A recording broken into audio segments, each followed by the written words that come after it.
Membangun pondasi kokoh. Persiapan diri sebelum menikah untuk mencegah perceraian. Menikah bukan sekedar tentang pesta satu hari, melainkan perjalanan seumur hidup bersama orang lain yang memiliki latar belakang, kebiasaan, dan pemikiran yang berbeda. Statistik menunjukkan bahwa banyak perceraian terjadi bukan karena hilangnya rasa cinta, melainkan karena ketidaksiapan mental dan emosional dalam menghadapi realitas pernikahan. Berikut adalah langkah-langkah persiapan diri yang krusial ditinjau dari sudut pandang psikologi dan praktis. Yang pertama, psikologi selesai dengan diri sendiri dulu. Sebelum Anda bisa menjadi pasangan yang baik untuk orang lain, Anda harus menjadi versi terbaik untuk diri sendiri. Dalam psikologi, ini sering disebut sebagai kesiapan intrapersonal. Kenali dan obati luka masa lalu. Banyak konflik pernikahan berakar dari trauma masa kecil atau inner child yang terluka. Jika Anda tumbuh di lingkungan yang penuh amarah, Anda mungkin cenderung defensif atau menghindari konflik. Sadari pola ini agar Anda tidak memproyeksikan luka masa lalu kepada pasangan. Kemandirian emosional adalah jangan menikah dengan harapan pasangan akan melengkapi atau menyelamatkan Anda. Psikologi menekankan bahwa hubungan yang sehat adalah antara dua individu yang utuh, bukan dua individu yang setengah yang saling bergantung secara tidak sehat. Regulasi emosi, kemampuan mengelola amarah, kecewa, dan stres adalah kunci. Jika Anda masih meledak-ledak saat amarah atau melakukan silent treatment berhari-hari, ini adalah tanda bahaya yang harus diperbaiki sebelum menikah. Langkah yang kedua yaitu menyelaraskan ekspektasi. Salah satu penyebab utama kekecewaan dalam pernikahan adalah ekspektasi yang tidak terpenuhi. Runtuhkan mitos happily ever after. Fase bulan madu akan berakhir secara biologis. Setelah itu, yang tersisa adalah komitmen. Bersiaplah untuk melihat pasangan Anda sebagai manusia biasa yang punya kekurangan, bau napas di pagi hari, dan kebiasaan yang mungkin menjengkelkan. Atau melakukan diskusi peran. Jangan berasumsi apakah istri harus masak, apakah suami harus mengurus semua hal teknis. Bicarakan pembagian peran rumah tangga secara terbuka. Jangan berdasarkan asumsi budaya semata. Sedangkan langkah yang ketiga yaitu komunikasi. Belajar bertengkar dengan benar. Dalam psikologi pernikahan, konflik itu sehat dan tidak terhindarkan. Yang membedakan pasangan langgeng dan yang bercerai adalah cara mereka bertengkar. Validasi, jangan menghakimi. Belajarlah mendengarkan untuk memahami, bukan untuk membalas. Gunakan kalimat "saya merasa" daripada "kamu selalu" yang menyudutkan. Hindari the four horsemen. Psikologi Dr. John Gottman menyebutkan 4 racun hubungan yang memprediksi perceraian. Yang pertama yaitu kritikan, menyerang karakter. Sebagai contoh adalah ketika pasangan mengucapkan "kamu pemalas". Yang kedua yaitu penghinaan, merasa lebih suci, sarkasme, memutar bola mata.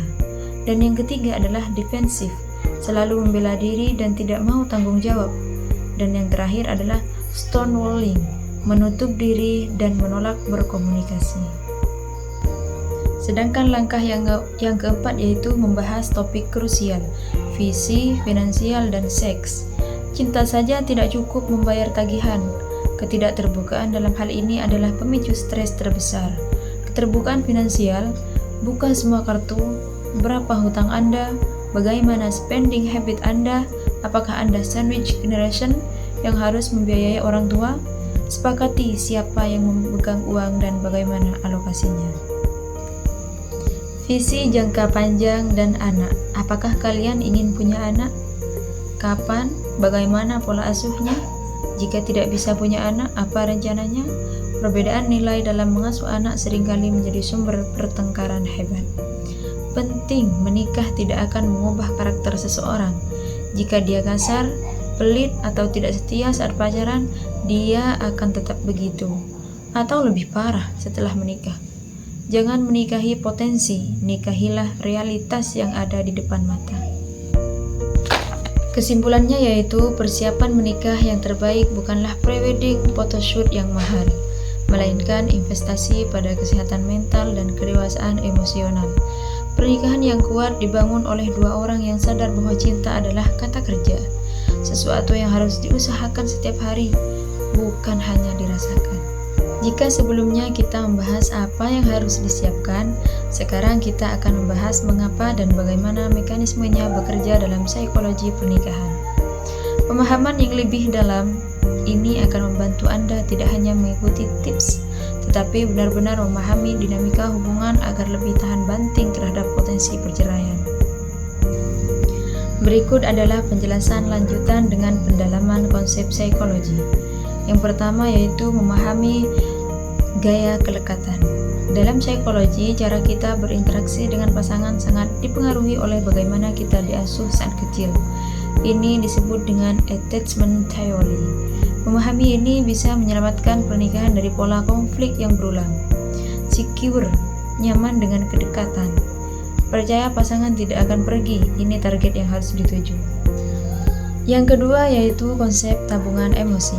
Psikologi Dr. John Gottman menemukan bahwa hubungan itu seperti rekening bank. Deposit adalah kebaikan kecil, contohnya membuatkan kopi, memuji atau mendengarkan curhat.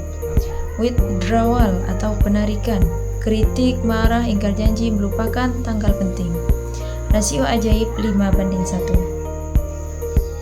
Penelitian menemukan bahwa pada pasangan yang bahagia dan jauh dari perceraian, untuk setiap satu interaksi negatif adalah konflik. Harus ada minimal 5 interaksi positif sebagai penyeimbangnya. Persiapan, biasakan menabung kebaikan kecil setiap hari. Jangan menunggu momen besar, ulang tahun, anniversary untuk berbuat baik.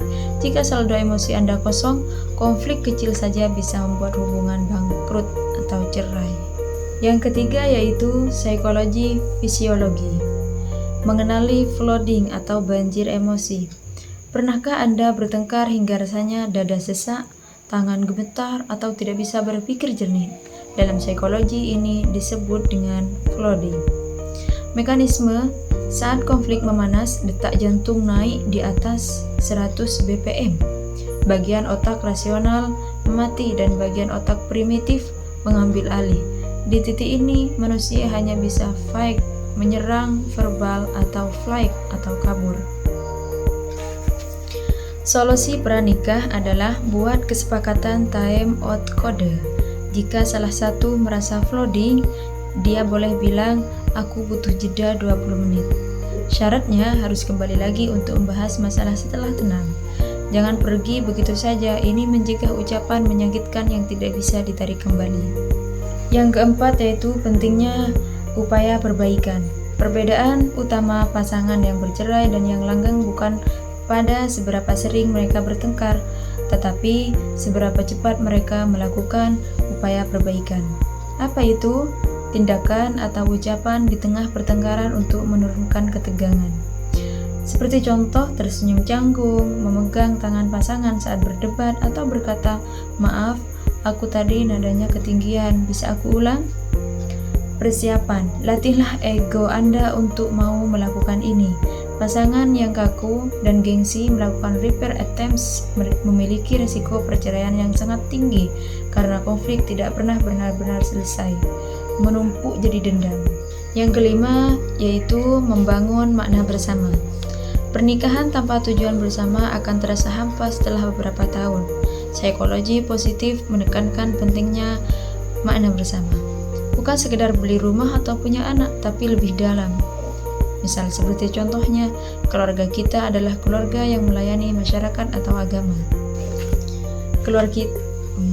Keluarga kita adalah tim petualang yang menjelajah dunia. Keluarga kita memutus rantai kekerasan dari orang tua terdahulu. Memiliki narasi atau budaya keluarga menciptakan ikatan batin yang sulit diputuskan oleh masalah eksternal.